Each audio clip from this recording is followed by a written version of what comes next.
What if the lessons your daughter learns on the court could shape her entire future? In this powerful episode, we explore how sports can do more than build physical strength. They can unlock confidence, courage, and a woman's ability to say no. Whether you are a parent, a coach, or a woman healing her inner teenager, this conversation with legendary coach Jeff Lamb will remind you that the field is more than a game. It's where girls learn to lead, speak up, and trust themselves. So, for over 48 years, Coach Jeff Lamb has been a powerhouse in shaping not just athletes, but strong, confident young women. A legendary educator, coach, and athletic director at the Milpitas High School, he has led 83 seasons across girls volleyball, basketball, and softball, instilling in his players the values of resilience, leadership, and self-worth.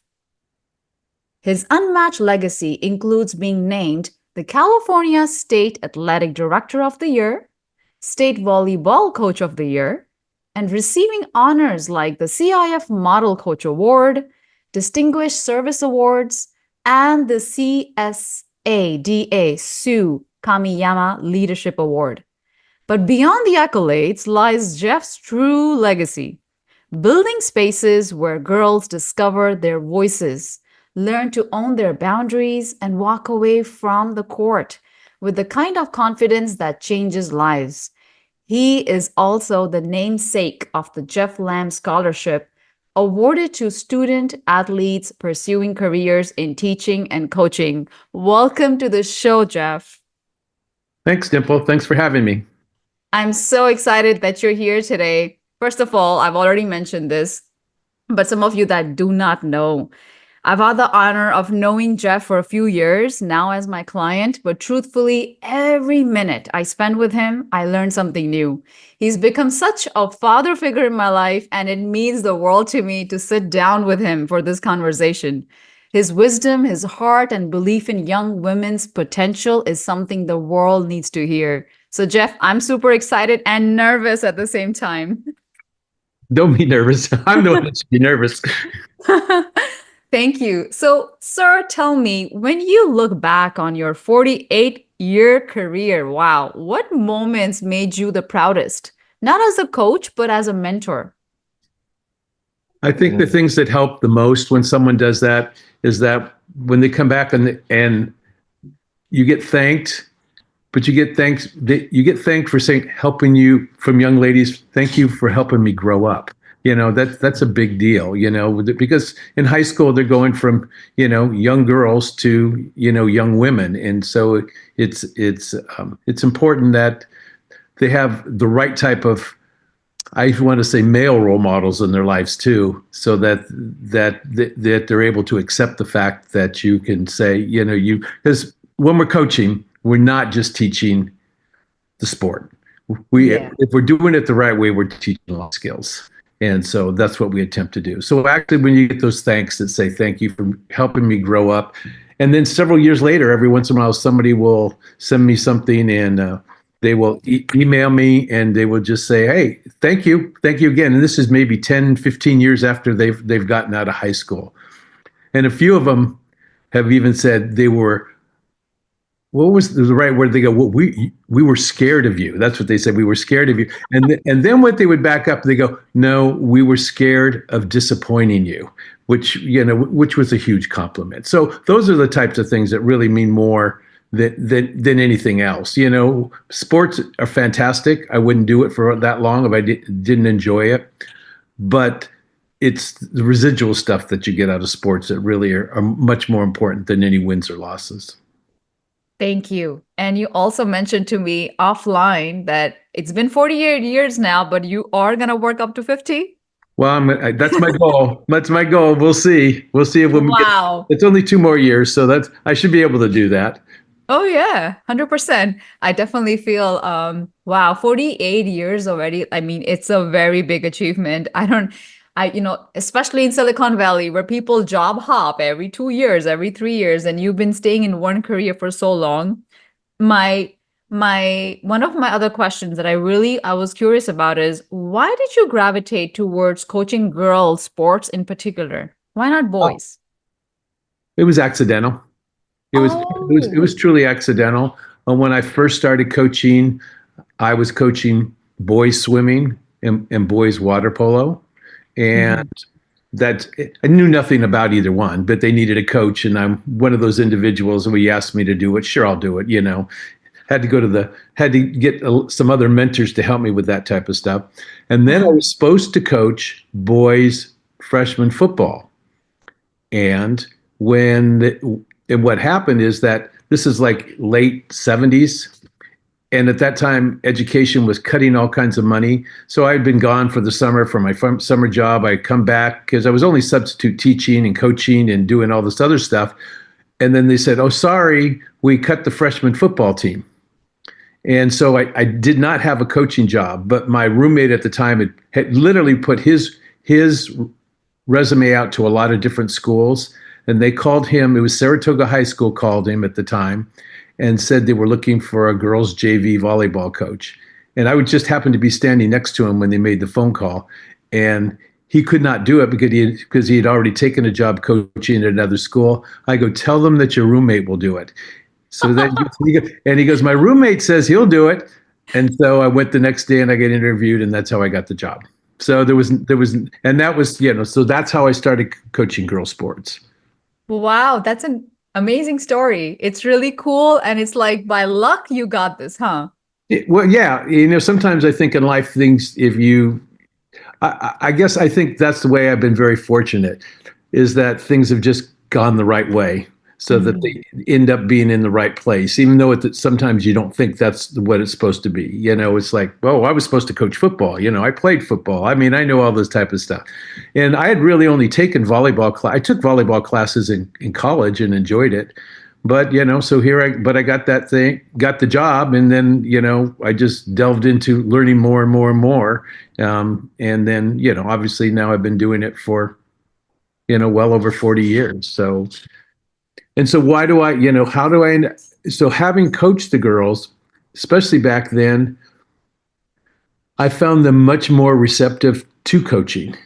Mhm. Especially because like when I started doing this, Title IX was just going into effect. Girls had not been playing the same type of organized sports that the boys had. So Title IX dictated that, that girls had to have equal access to sports and this type of stuff.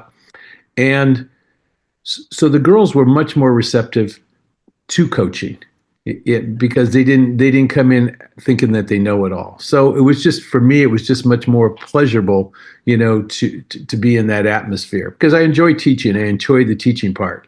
And if you've ever had to teach somebody who doesn't want to be taught, that's not very enjoyable. So I think Yeah. that's why I did it, and then I've just stuck with it because I don't think it's changed, because now these young ladies have been playing sports, growing up playing their sports their whole life. But still, for the most part, I find the female athletes to still not be quite to that point where we know everything. There's nothing you can tell us. And so that's the part I like. Very cool. Can you tell the audience what does Title IX mean? Well, Title IX was done by the federal government that essentially said that females now had to be allowed to play sports, because prior to that, at the high school level, they had some type of programs, but they were not the same. They were not even close to being equal to what the boys had in schools. So Title IX just says that, and it's not based. It just has to be. It's not gender biased. It just said it has to be equitable at points, and so it allowed girls to have sports. And it's still, and even after all these years, there's still an inequity in between the number of boys who play high school sports and the number of girls who play high school sports, because the ratio should be the same. If your school is 50-50, then the sport should be 50-50. And in most cases, it's not. It's gotten a lot better, but it's still not, to that point. Interesting. Yeah, And and what? so now they don't call it Title IX now, but because it's been rolled over into the Office of Civil Rights. So it's really important that schools do their best job to make sure that they're that they're being as equitable as possible. And it's not equal. And I always say that it's not equal because it's equitable, because it doesn't have to be the same amount of money, but it has to get the at least same amount of services and the same equipment, the same uniforms, whatever it is. That's what has to take place. Interesting. Okay. What about, I'm going to digress a bit. Do you see a difference in how girls showed up in sport at the start of your career versus towards the end of your career? Is there a difference because of Yeah, yeah, time? well, yeah. No, I think now you have a lot more of young ladies walking into a gym or to the fields or whatever with Yeah. more confidence because they've been doing it for a long time. Even back when, if someone was a good athlete, they probably didn't know it because they hadn't had that opportunity. Now, if you grow up playing sports, yeah, it's changed, and it's changed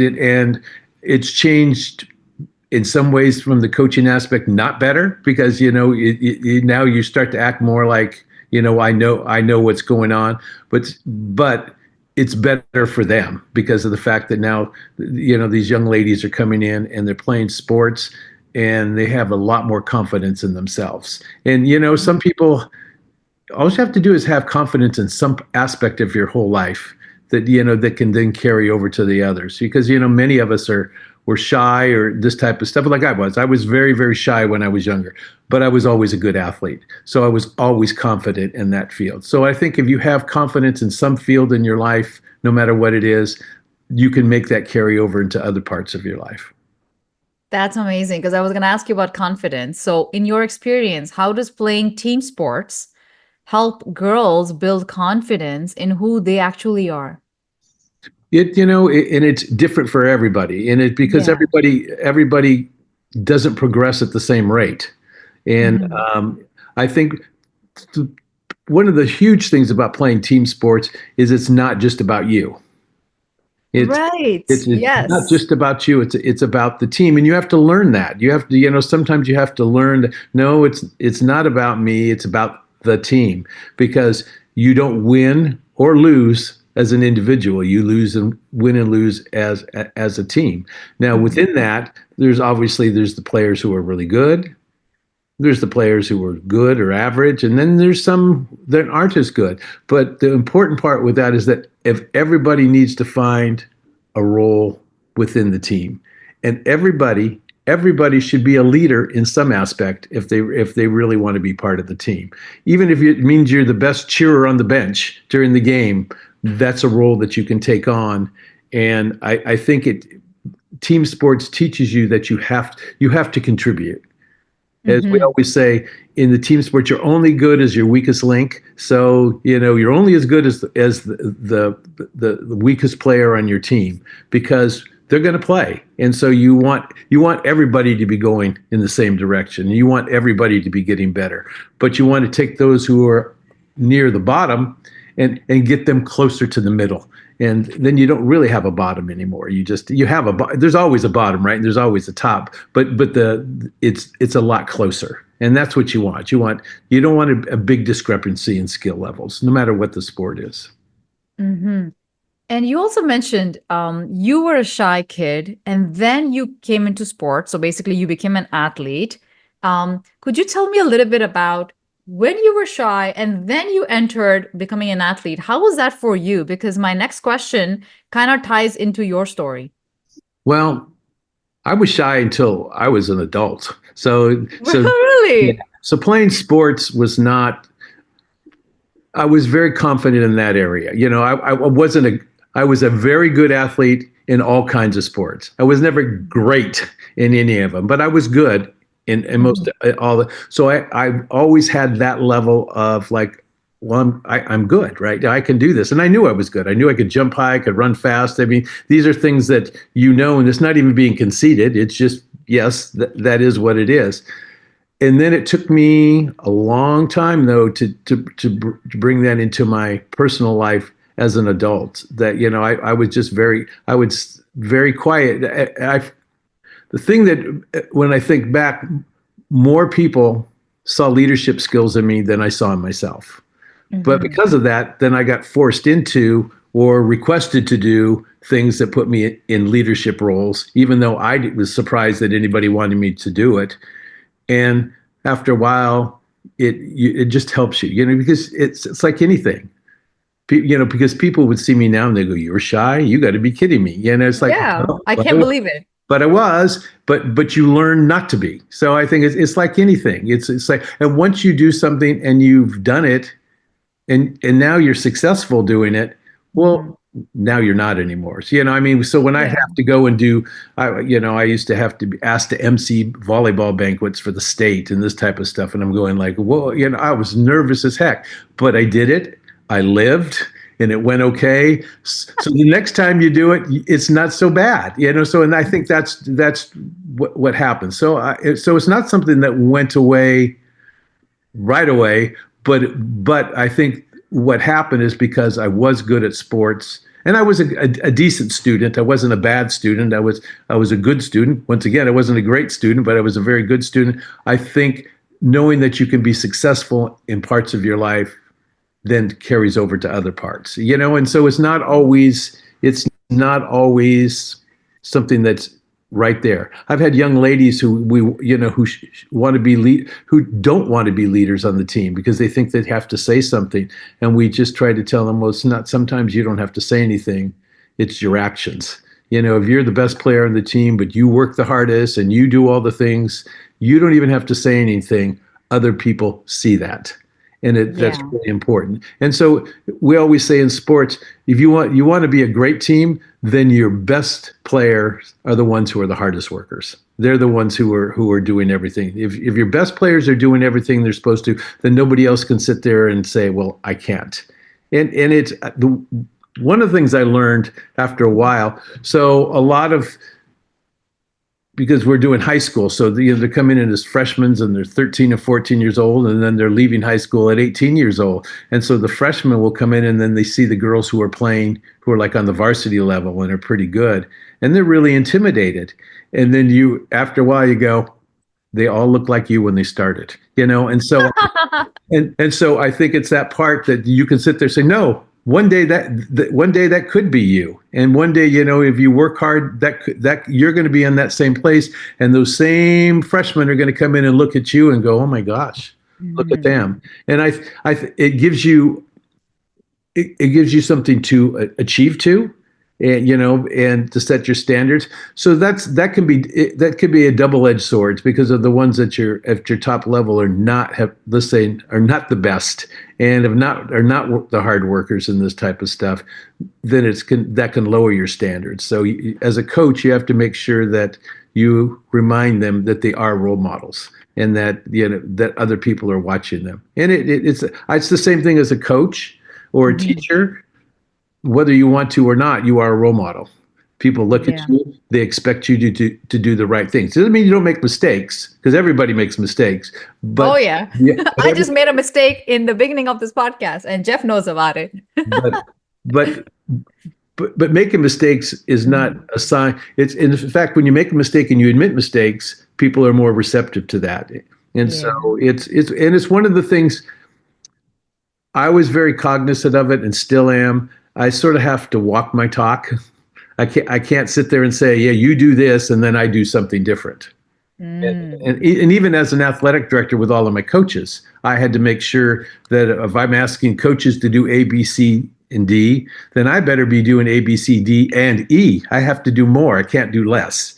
And because I don't think, if you ask someone to do something that you don't do yourself, Yeah. why would I listen to you? Exactly. Yeah. Exactly. And so within that, you're going to make mistakes. So when you make the mistakes, you just got to, well, sorry, made a mistake, and work on it. Now, it's this, you can't say, you can't keep making that same mistake every day, because then you're not making any attempt to get better. And I think that's the difference.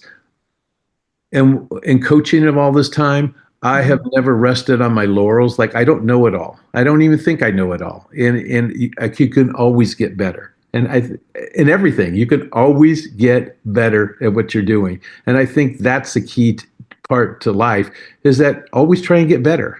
Mhm. It may be only a little bit, but if you can just get a little better at it, and not say, well, it's good enough, because And I just think that's what helps keep you act younger. I mean, I'm 71 years old. I don't think I always act like, now, who knows, I mean, it's like, what is a 71-year-old? But I look at other people and I go, oh, they're younger than me and they're acting like, that they can't do anything. And I just say, no, just keep active and do what you're doing. And like I said, and always try to get better. And getting better just means just learning a little more, just learning a little more.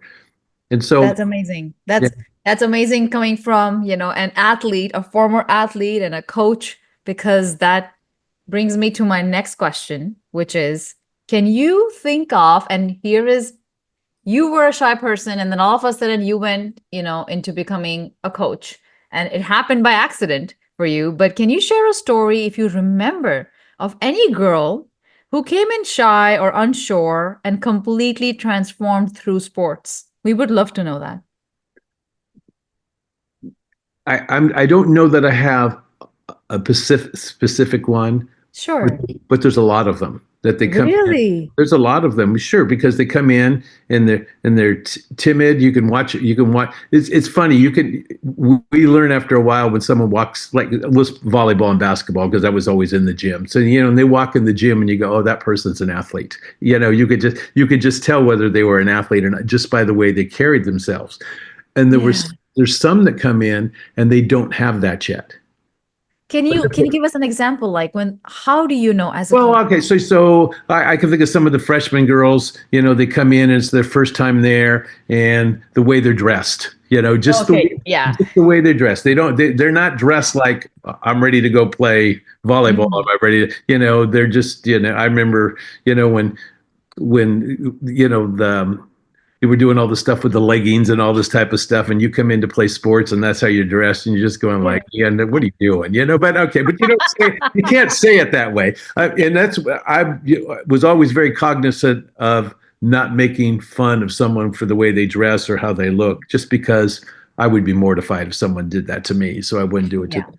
But you'll watch in, and so they'll come in and they're doing that. And then within a week or two, that's all changed, because then they started to say, oh, this is what we're supposed to do. And this, and then these young ladies who were not knowing what to do, and now all of a sudden, by the time they're leaving, they're the ones that's showing everybody else what to do. And they're showing if you're doing a good job as coaching, after a while, and you have returning players, you don't have to teach the young ones. The older players teach the young ones, because they have the expectation. So I say it's not just one. I would say it's almost all of them that go through that phase, especially when you're in high school, and those are very formative years. And literally when you're leaving, you're a young adult. When you come in, you're still a young person, and so. And you see that, and very few. There's some that you have to remind, that's the rule that they're in, but the ones who are really good at it, you don't have to say anything. They learn to take charge, and some of these wouldn't. I want to say this: they would never have done that in the first place. They are not the person that was taking charge. Now they're the person that's saying, "Hey, you need to do this. You need to do that," and in a way, you try and teach so that you're not bossing somebody around. You're reminding them these are the expectations. And so I can remember someone coming in, and it was the start of practice, and there was something wrong in the electrical room in the gym, and they needed to talk to me about it, whatever. And then they turned around and they said, your girls all started practice and you never said a word to them. And I said, of course not, because they know what they're supposed to do, and they make sure that everybody else is doing it. And so, and it was a nice compliment, but that was a daily thing, it's just like, and how do you want to say this? If you can teach someone, but if they don't choose to learn, then that's on them. But the reality of it is, if you're really teaching someone, then you don't have to tell them again. Yeah. So cool. So they were so receptive of your teachings, especially when a girl is super shy, and now she's completely transforming. Well, and to be fair, they go from, because they're completely afraid of you and they don't want to get in trouble, to now they understand. And that was one of the greatest compliments that I got from my older players. It was one day They didn't say anything else. Actually, they had already graduated and now they were helping coach. And they didn't, and two of them walked up to me and they didn't say anything else. They just said, now we understand. Interesting. Now we Okay. understand. They didn't understand. Why are you always having to say the same thing over? Why are you having to do this? And then they go, oh, now, now we get it. And so I always equated coaching for the long term. It's like being a parent. Your kids don't always get everything until they're Yeah. older. It's like, and the hard part about being a parent when you have kids, they're young and you're taking care of them and they idolize you. And then they come to an age where mom and dad are stupid and, don't know anything. And then I always go to them, I'll wait till they're about 25 or 26, then you'll be bright again. But, right now, but that's but you also learn that's part of the growing up. That's part of the growth. And see, that's one of the things that about if coaching, or whether it doesn't even have to be coaching per se, but if you're an adult in a role model type of situation, whether they're in the band, whether in a play, whatever it is, but you have to remember that you are the role model. Sometimes you're a bigger role model than their parents at that age because Yeah. of the fact, because that's their parents. It's like anything. You can't keep saying the same thing over and over. And then I don't know how many kids, well, that's what my parents said. Exactly, that's what your parents said, because there's a reason why they said that. But being that outside person gives you much more credibility. Yeah. I used to say I could go grab a person off the street, tell them everything to say, exactly what to say, but present them as being this expert. And everybody would go, oh, woo, did you listen? Did you hear what they had to say? Even though you're saying it every day, it's just, you have to hear different voices. That's the part of it. And when you can hear different voices and they're saying the same thing, then I think it sinks in a little more. And, so that's a part of being, an adult. And I think especially being an adult male working with females, you have to make sure that you do it the right way. That you have to do it that way. And yes, sometimes as a coach, we're not always happy with them. And they're not always happy. They weren't always happy with me. But I always say, but that comes down to also like being a parent. Parents don't like their kids every day. They love them every day, but they don't like them every day. And vice versa, but that's part of it. But they need to know that you're there for them. And I think that's the key. If they know you're there for that. And that's the part that I'm not sure when I first started that I always emoted that, even though inside I thought I was. But it was like all of a sudden you have to, you can almost coach whatever your coaching style is, especially with girls. But when you can convince them that you're doing it for them and not for you, then they're much more receptive. And I think that's how you get away with different things. So some people go, I never have and never will be one of these rah coaches, that jumps up and down. That's not my style nor my personality. And if I were to do that, then that would be phony. But I'm also that coach when they said, oh, well, when you give us a compliment, then it really means something. Because so, and I don't believe in giving false compliments. It's just like you're breathing really well today. Okay, it's like, well, of course you're breathing. But I'm just saying, don't give false compliments. And if you're working with someone, and they do something now that they haven't been able to do before, then you have to make sure you compliment it, because you've asked somebody to do this. And they couldn't do it before. Now they're starting to do it. Then you have to acknowledge the fact that they're doing it. But exactly, so that they could keep repeating that same path over and over again, and that builds their confidence. Right. On the long run. Right. And it's so funny. We'll have, especially in volleyball, I can think of it this way. We will have girls that will come in and they cannot overhand serve. And I've said this, I go, no, you can't today, but you will before you leave. And there's not a girl that stayed in our program during that time that did not learn how to serve overhand. Not a single one. There was nobody that ever, because you just have to practice it. Now, good coaching, then you help with the techniques and you look at them and say, well, this is why you can't, because you're doing A, B, or C, and it's just sort of, And it was one of the girls who's on the varsity now. She was playing club volleyball for us, and so she was playing. I think like when she was in fifth grade, and I didn't remember this, and she goes, "Oh, well, you're the one that taught me how to serve," and it's just like, Wow. and I'm just going like, Oh. and I don't think anything of that Mhm. because you just do it, right? You just do it. But that's the part. I think especially dealing with female athletes, Mhm.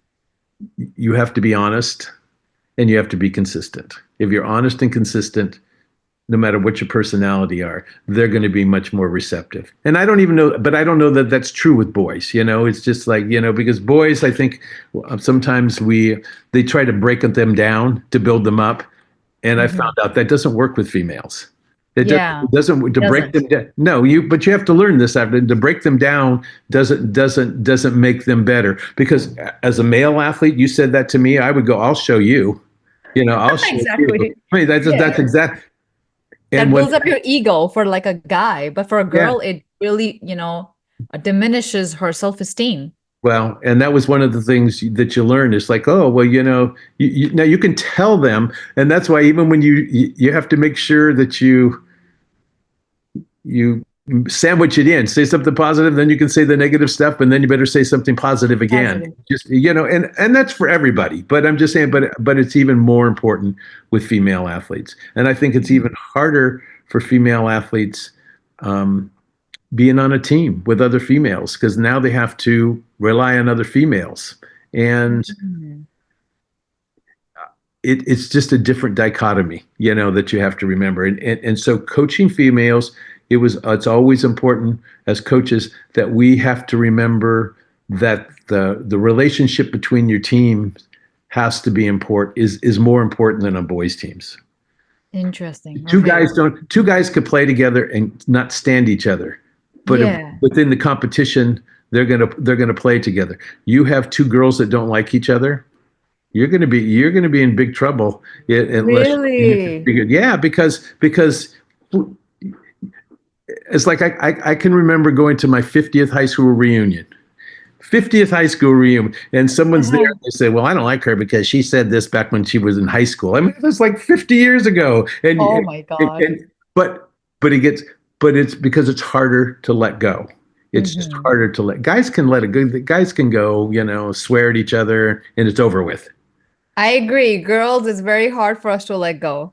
And so but that's important, and and when I say some of this stuff, people go, well, that's not right. I go, I'm not saying it's right or wrong, I'm just saying what is. It's just like I Mhm. didn't make it this way just from experience. No, this is what it is. Now is it in everybody's case? Well, of course not. There's nothing that applies to everybody 100% of the time, but in 80% of the people, yeah, and there's another 20% that may not apply to it. However, as when we're in those type of things, um, we're attempting to coach to the 99%. It's not the 1%. You're attempting to get the 99% to be better than they were, and if they're better, and that's one of the things that people don't understand. Athletes in general, but athletes who do well in sports also end up doing better in school. There's a carryover. Yeah. There's a carryover because one, if nothing else, if you're not a good student but you want to play sports and you're good at it, then you better do well in school. Exactly. And I So think it also helps them in life too. right. Personally think if you're an athlete, like a female athlete, it's you're definitely going to be stronger mentally, physically, and it's gonna help you in like a lot of other areas of your life, right? Well, of course, because in sports, I don't care how good you are, you're going to fail some of the time. You are going to fail some of the time. And so, actually, for all of us, what you do when you fail is much more important than what you do when you succeed. It's like how do you act when it didn't go well? What do you do? It says a whole lot more about you than when things are going well. One of the sayings in sports that they go, winning masks a lot of problems because people don't say anything because you're winning. But the experience is still not positive. It's just we all want to win, but I found out over the years it's better to have an atmosphere where people enjoy what they're doing and winning will take care of itself if you're good enough. And if you're not good enough, you still want. Why are you there? Why are you still playing on a team that's won 2 out of 14 games or something like that? Why are you there? Because the experience is still positive. The That's experience is, beautiful. yeah, and that's what you want it to be. And so you also, people used to, because I used to have some really strong teams at Milpitas, Mm-hmm. partly from my coaching, partly because we had a lot of good athletes, right? And then we didn't have the same caliber of athletes. And people say, how do you coach them? I go, well, actually, I have to coach more now than I did before, Mm-hmm. But I think what I learned is that we were talking about this is watching what did they look like when they came in as a freshman, and what did they look like 4 years later?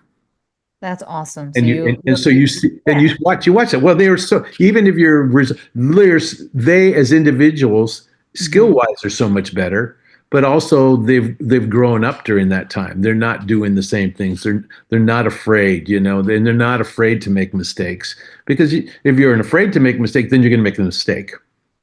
That's Yeah. it's that self talk, and I think that's one of the things that we try and teach them also, is self talk. What do you say to yourself? And we always Yeah. tell them, don't say to yourself what you don't want to do. Always tell yourself what you want to do. Yeah. Exactly. So you're building up not just their confidence, but you're also building up like their inner voice inside their head. Well, and that's, our inner voice is our strongest voice, right? And that's the one that's with us all the time. So Yeah. how do you, and I would tell them, we used to say this a lot. I would tell them, fake it till you make it. And they look at you, what do you know? I go, no, you act like you're good. You pretend Mm-hmm. that you're good, even if you fake it that you're good, and then one day you will be. But if you don't ever think you're going to be, then you're not going to be. So it's just, Yes. part of it is just learning how to carry yourself. And we used to say, act like you've done it before. It's like, Oh, cool. it's like, Yeah. you've done something really. That's okay to get excited, but act like you have done that before, because then you're going to do it again. If you get way, too enthusiastic, Mm-hmm. then it may not happen again, because you spent a lot of energy on that. So it's sort of like, I think the hard part about coaching is that, because within the game, there's ups and downs, right? And we always I go, don't get too high and don't get too low. Don't get too high and don't get too low, because if you get way high, well, guess when it goes bad, then you go way low, and it's harder. It is so much harder to come up when you're down. It's a lot easier when you're up to come back down this way. But if you're down below and you want to come up, it's harder. It's harder work. So you don't want to go way down here. You just want to make sure, and that applies to all parts of your life. It's sort of like, and that's part of the things too. You get in high school, they're learning about relationships with boyfriends and girlfriends, and we have to, we even have to talk about that. It's not Uh-huh. telling them to have boyfriends, because half the time the parents don't even know they have a boyfriend or girlfriend, because they're not supposed to, but whatever. But we have to tell them, you got to learn to leave some of that stuff at the door. This you need to concentrate on this point in time. When you're here, you need to do this. And that bad, you had that bad test today in your English class. That's okay. You need to leave that at the door, because it will be there for when we're done. But so you learn how to segregate different times. This is important for me to do this right now. I can go back later and worry about that. Because if you don't, then you won't be good. I mean, because I I love that mentality, and I feel like I feel like if you can just teach us one more time in maybe like in a different way, what do you, because like so many women, especially women, they struggle with that. They're going through something in their head and they just keep thinking about that over and over again. And here they're working or maybe have kids or maybe they are in school, but they're worrying about that one thing, not paying attention to what they're supposed to do. So as a coach, you're basically saying, hey, whatever you're going through, leave that away at the door, but then pursue what you're supposed to pursue at this moment, correct? Do you have yes. any tips on that?